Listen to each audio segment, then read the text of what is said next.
They may be all about delicious coffee-flavored treats and smiling baristas, but Starbucks has had their fair share of PR disasters. From those still fresh in your mind to the ones you totally forgot about, here are some of the biggest scandals to ever hit Starbucks.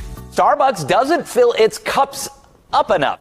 In 2016, Starbucks was sued by two Californians who claimed the chain underfilled lattes by 25% in order to cut costs. According to the New York Daily News, the lawsuit stated, by underfilling its lattes, thereby shortchanging its customers, Starbucks has saved countless millions of dollars in the cost of goods sold and was unjustly enriched by taking payments for more product than it delivers.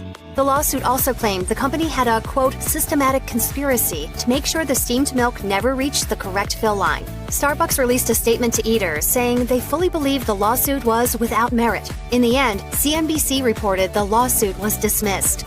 At the same time, the company was also dealing with two other lawsuits for using too much ice. One suit, filed by a Chicago resident, claimed that Starbucks instructed baristas to fill iced beverages with much more ice than liquid in an attempt to make money. The woman filing the suit claims in a 24-ounce venti, a customer receives 14 ounces of coffee and 10 ounces of ice. The New York Daily News reported that the class action lawsuit sought $5 million, but the lawsuit was dismissed. At the same time, a Los Angeles resident sued the company for underfilling cups, saying that even without ice, there wasn't enough liquid in an iced drink. A few months later, the Washington Post reported that the case was dismissed, with a U.S. district judge saying, when a reasonable consumer walks into a Starbucks and orders a grande iced tea, that consumer knows the size of the cup that drink will be served in, and that a portion of the drink will consist of ice, because no reasonable consumer could be confused by this. Peppermint mochas for Leah? Starbucks is known for two things each winter: extra sugary seasonal drinks and cups that celebrate the Christmas spirit. But in 2015, the company took a non-denominational stance when they debuted simple red cups. Vice President Jeffrey Fields said in a statement, "In the past, we have told stories with our holiday cups designs. This year, we wanted to usher in the holidays with a purity of design that welcomes all of our stories." But some customers weren't having it. Joshua Feuerstein shared a Facebook video where he said political correctness had prompted Starbucks to do the unthinkable. Do you realize that Starbucks wanted to take Christ and Christmas off of their brand new cups? That's why they're just plain red. He then started a sort of movement where supporters would go into Starbucks and say their name was Merry Christmas so that employees would be forced to write that on the cups. The video went viral, with Feuerstein telling CNN, "I think Starbucks has gotten the message that the Christian majority in this country has awakened and are demanding that our voice be heard." Backlash ensued, with some backing Feuerstein and others defending Starbucks. Even then presidential candidate Donald Trump weighed in on the issue, saying, "I have one of the most successful Starbucks in Trump Tower. Maybe we should boycott Starbucks. I don't know. Seriously, I don't care." He then added, "But if I become president, we're all going to be saying Merry Christmas again. That I can tell you." In 2016, Starbucks released their Green Unity Cup, meant to join people together before the 2016 election. Starbucks CEO Howard Schultz said in a statement, "The Green Cup and the design represent the connection Starbucks has as a community with its partners, employees, and customers. During a divisive time in our country, Starbucks wanted to create a symbol of unity as a reminder of our shared values and the need to be good to each other." It's green and has a picture of people drawn with one continuous line. Because what says Starbucks more than a line that goes on forever? But of course, there was backlash. According to NBC News, some Twitter users threatened to boycott the company for liberal bias, while others said they only wanted coffee from the chain, not political commentary. Other customers were just unhappy that, once again, the cup didn't have a Christmas theme.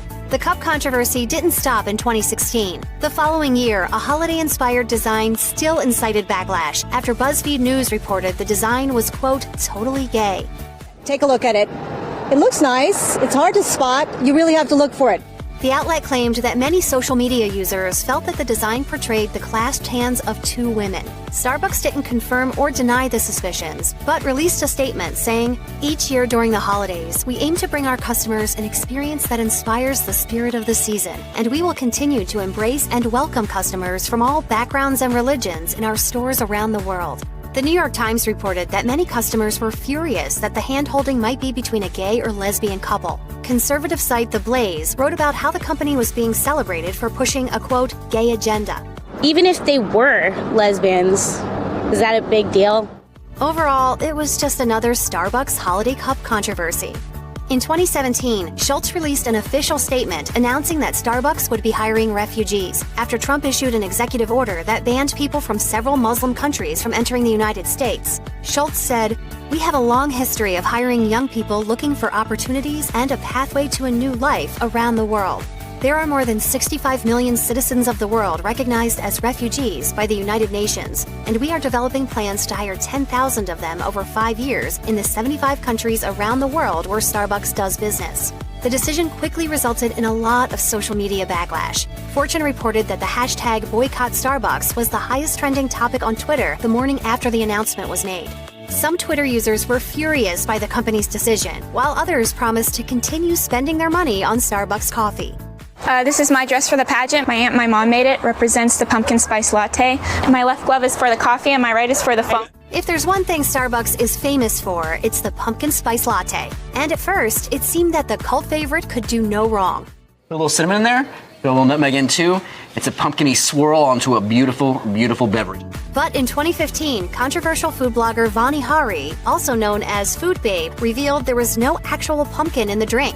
Hari instead listed many of the other unhealthy ingredients. The post went viral, even prompting a response from Starbucks. According to Fortune, director Peter Dukes announced that there would be some changes, including the addition of real pumpkin and the removal of caramel coloring.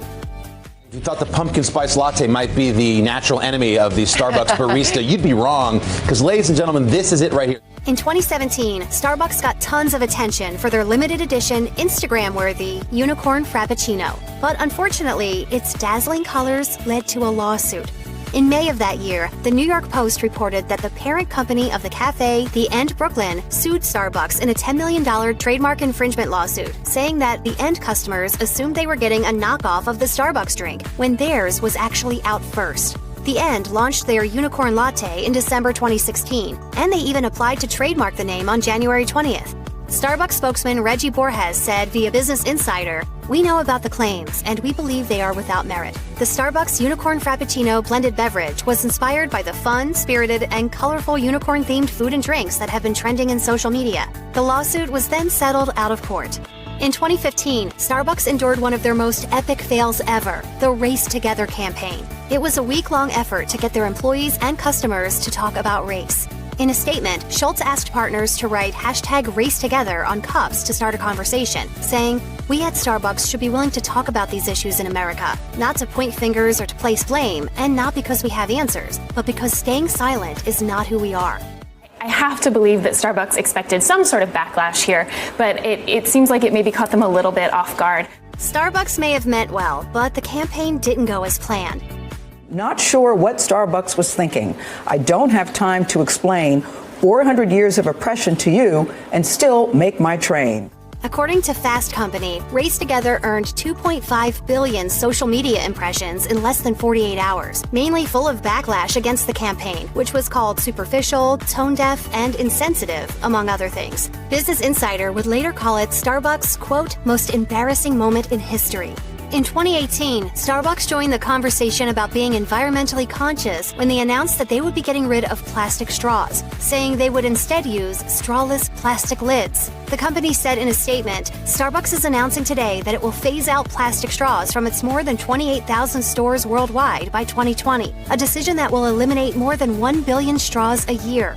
Many customers applauded the company's efforts, but not everyone was thrilled with the decision, especially the disabled. A policy analyst at the Center for Disability Rights told Time, plastic straws are an accessible way for people with certain disabilities to consume food and drinks, and it seems the blanket bans are not taking into account that plastic straw replacements are not accessible to people. In 2016, Starbucks stirred up even more political controversy when Trump supporters started saying their name was Trump in order to get the baristas to yell the name out when the drink was ready. The whole thing was started by Tim Treadstone, who told the Washington Post that he launched the campaign after he saw a video where a Starbucks employee refused to write Trump's name on a cup. Treadstone said, "We have a culture war to win. I'm a Trump supporter. Obviously, a lot of people aren't happy with us, and we need to stand up for our freedom and our First Amendment." #Trump Cup got so big that Starbucks was forced to respond. In a statement, the company said they write the customers' names for fun, adding, "Rarely has it been abused or taken advantage of. We hope and trust that our customers will continue to honor that tradition. We don't require our employees to write or call out names." What did they get called for? Because there are two black guys sitting here meeting me? Yeah. Probably the biggest scandal to plague the company happened in 2018 when two black men in a Philadelphia Starbucks were arrested for not making a purchase. The 8-minute YouTube video of the incident quickly went viral, showing the officers arresting the men on suspicion of trespassing. These officers did absolutely nothing wrong. They followed policy. They did what they were supposed to do. The arrests caused immediate backlash and cries of racism, along with boycotts and protests against the corporation. It also prompted a public apology from Schultz, who said, "Well, I'm embarrassed, ashamed. I think what occurred was reprehensible at every single level." Starbucks released an official statement apologizing to the men who had been arrested, saying, "Starbucks stands firmly against discrimination or racial profiling." A few weeks after the arrest, Starbucks announced that they were planning to close more than 8,000 U.S. stores for several hours on May 29, 2018, in order to conduct racial bias training for employees. I think we're trying to do everything that we possibly can to create the environment that we believe is important to our brand.